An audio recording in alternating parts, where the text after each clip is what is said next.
Que a graça e paz do Senhor Jesus seja sobre nós. Vamos ler Esther capítulo 7.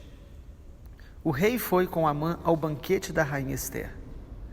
No segundo dia, durante o banquete do vinho, o rei perguntou a Esther: qual é o seu pedido, rainha Esther?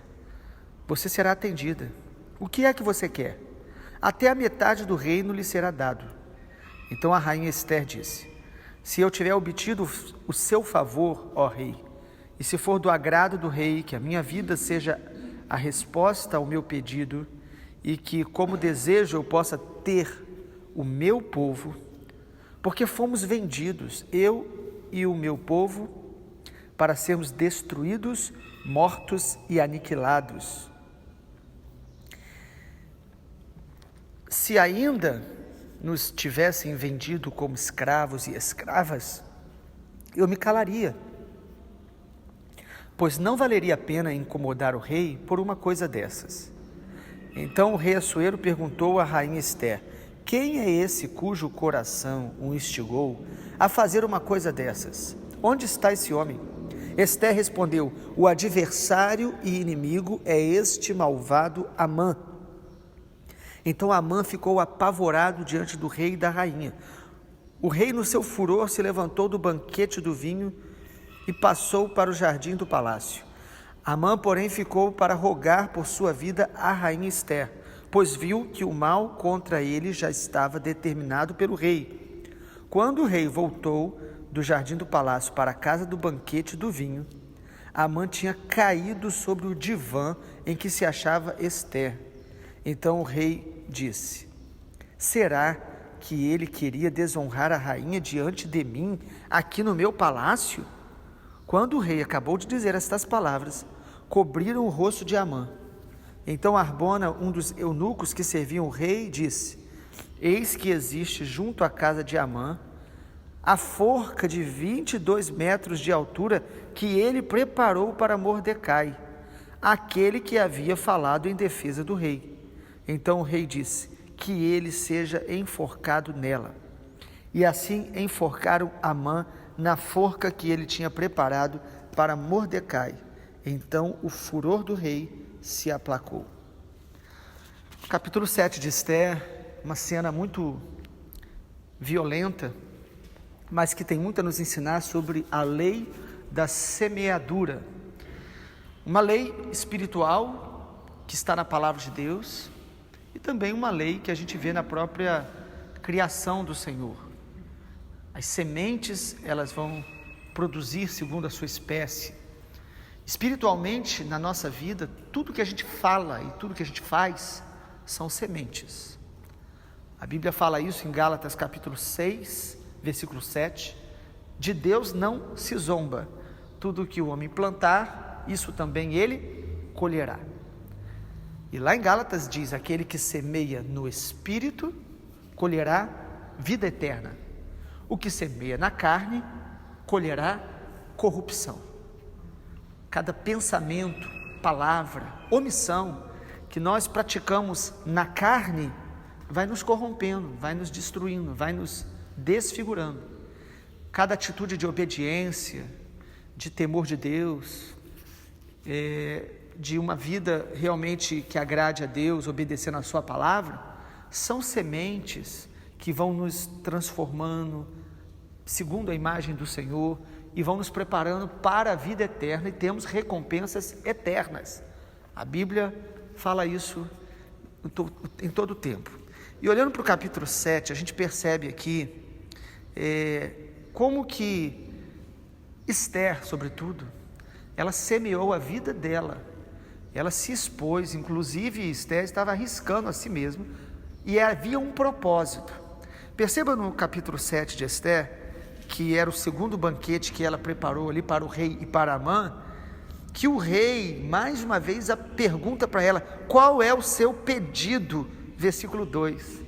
Quantas vezes na Bíblia o Senhor dá essa oportunidade para servos dele? O Senhor apareceu em sonhos para Salomão e falou: me pede o que você quer.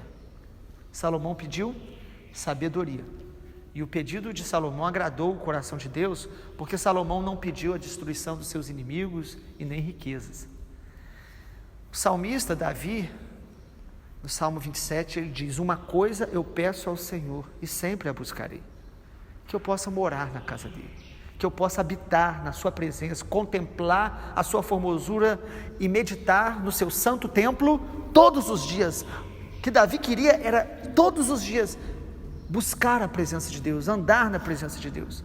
Agora Esther tinha, irmãos, a oportunidade de fazer um grande pedido para o rei, que tinha toda a autoridade. E sabe o que ela pede? Ela pede a salvação do seu povo. O desejo de Esther era ver o seu povo salvo. Quantas vezes nós estamos mais preocupados com coisas materiais, com problemas pessoais, do que com a salvação dos perdidos?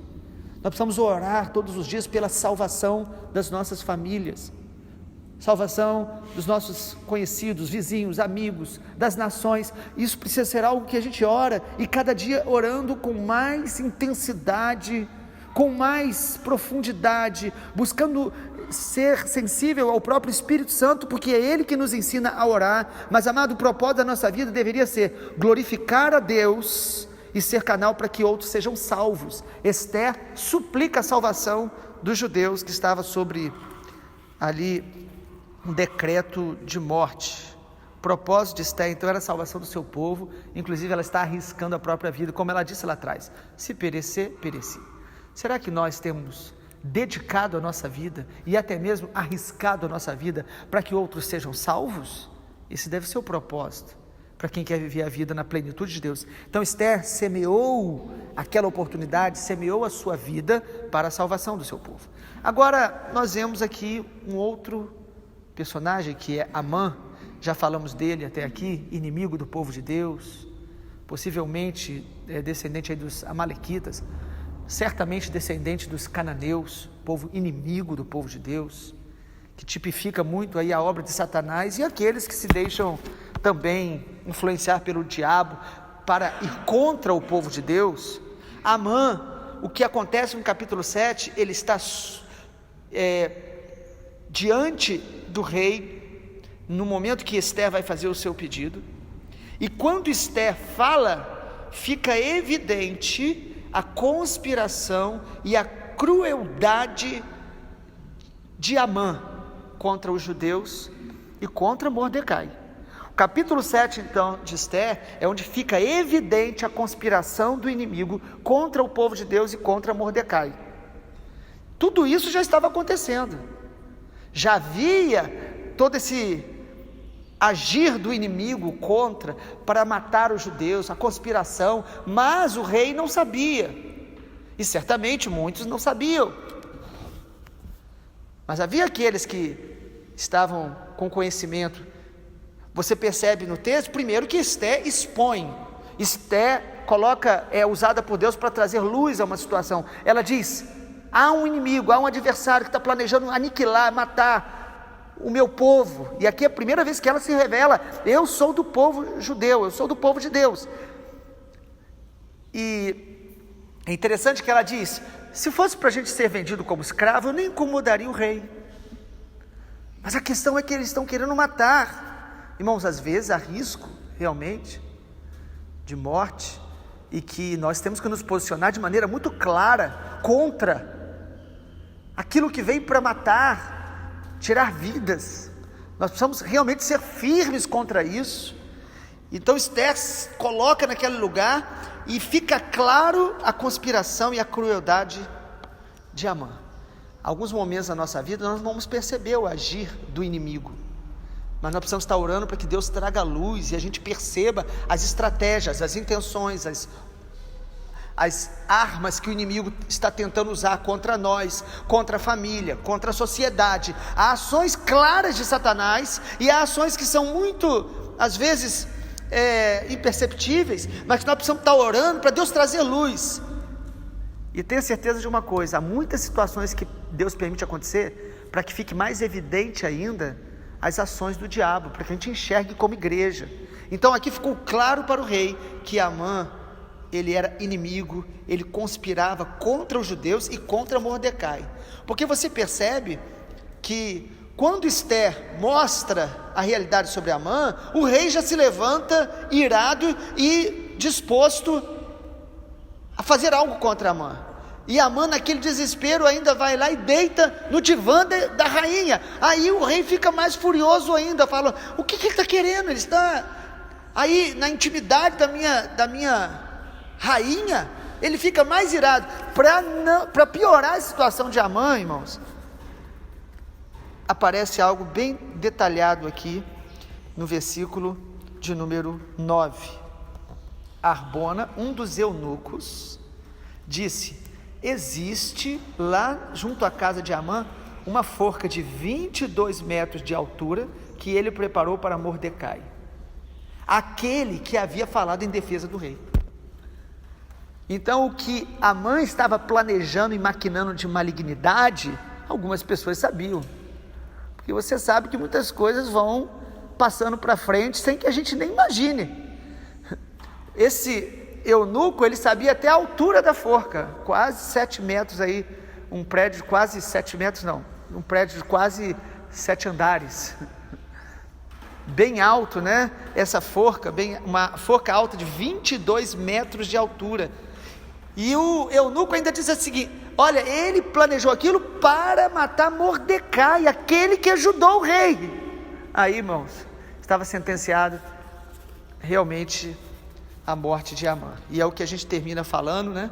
No final do capítulo 7 a gente vê: Amã sofre as consequências de semear ódio e o desejo de aniquilar o povo de Deus. As consequências vieram. É a lei da semeadura, irmãos. Sabe, às vezes nós podemos até ficar confusos, porque muita gente que semeia o mal, aparentemente não colhe durante a sua vida. E muitas pessoas que temem a Deus, elas começam até a ter algumas crises, como o Salmo 73 nos fala da crise de Asaf, porque ele disse: eu ando com Deus, sou do Senhor, e às vezes o Senhor me disciplina, me corrige, eu passo por algumas provações, enquanto que há pessoas que prosperam, fazem o mal, blasfemam, e nem doentes ficam. Ou seja, a lei da semeadura, que ela é real, ela não vai ser plenamente manifestada nesta vida, porque a grande recompensa e a grande consequência vai vir justamente no dia do juízo do Senhor. A Bíblia diz que no dia da volta do Senhor Jesus, Ele julgará todas as coisas, Ele julgará todas as obras. Os homens que viveram em rebelião contra o Senhor e o seu Filho Jesus, eles serão lançados no lago de fogo, juntamente com o inferno. E aqueles que andam com Deus e pela graça de Deus estão em Cristo Jesus, eles receberão a sua justa recompensa por causa de Jesus, pela graça do Senhor, mas a recompensa verdadeira nossa é eterna. A Bíblia diz lá em Hebreus 11, que Moisés, ele preferiu ser maltratado junto com o povo de Deus, do que usufruir os prazeres transitórios do pecado, porque ele viu o seu galardão, porque ele caminhava em direção à cidade celestial que Deus preparou. Então, em muitos momentos na nossa vida, nós vamos ver literalmente Deus trazendo juízo sobre algumas pessoas que estão semeando o mal ainda aqui, mas o pior juízo será justamente o juízo eterno.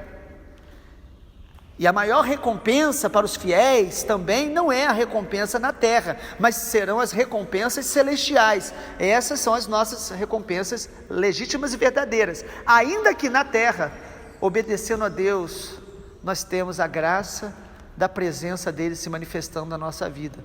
E isso é melhor do que qualquer outro benefício material, visível, que nós poderíamos ter. Asaf, no capítulo 73, ele diz que ele estava nesta crise, quase a resvalar os seus pés, olhando a aparente contradição, que parece injustiça, quando pessoas que fazem o mal colhem aparentemente coisas boas. Mas Asaf, no Salmo 73, ele diz: até que eu entrei no santuário de Deus e eu vi o fim deles. Eu, porém, ele diz, eu estou sempre na presença do Senhor, Ele me guia, estou com Ele, Ele fala ao meu coração, Ele me aconselha. Irmãos, vale a pena andar com Deus. E a justiça aqui, na verdade, o juízo vem de maneira tão forte contra Amã, para que fique claro para nós que aqueles que se levantam contra o povo de Deus, o próprio Deus trará juízo sobre eles, no tempo e da maneira que o Senhor mesmo estabelece. Não cabe a nós alimentar desejo de vingança. A nossa oração sempre pelos nossos inimigos em Cristo Jesus é para que eles se arrependam, se convertam ao Senhor, mas que nós possamos confiar e descansar na soberania de Deus diante das perseguições, e que eu e você decidamos todos os dias semear no Espírito, semear na obediência a Deus, porque aquele que semeia no Espírito colherá a vida eterna. Vamos orar? Pai, nós queremos te agradecer, a tua palavra é tão clara para nós, que o Senhor mesmo aplique a cada um que está ouvindo neste dia. Nos ensina, Pai, a confiar e a depender do Senhor. Nos ensina, Pai, a esperar esse tempo onde o Senhor traz luz e o Senhor mesmo traz o juízo que for necessário para cada momento, mas sobretudo nos ensina a ser como Esther, aqueles que confiam no Senhor, aqueles que buscam o Senhor, aqueles que vivem não para si mesmo, mas vivem para ver a salvação do Senhor e o nome do Senhor sendo glorificado, porque o teu propósito, Pai, é salvar a todos. O Senhor deseja salvar a todos os homens, que todos os homens se arrependam e cheguem ao pleno conhecimento da verdade. Que essa seja a nossa vida de obediência, de oração e de confiança no Senhor, assim como Esther. Em nome de Jesus nós te pedimos. Amém, Senhor. Amém.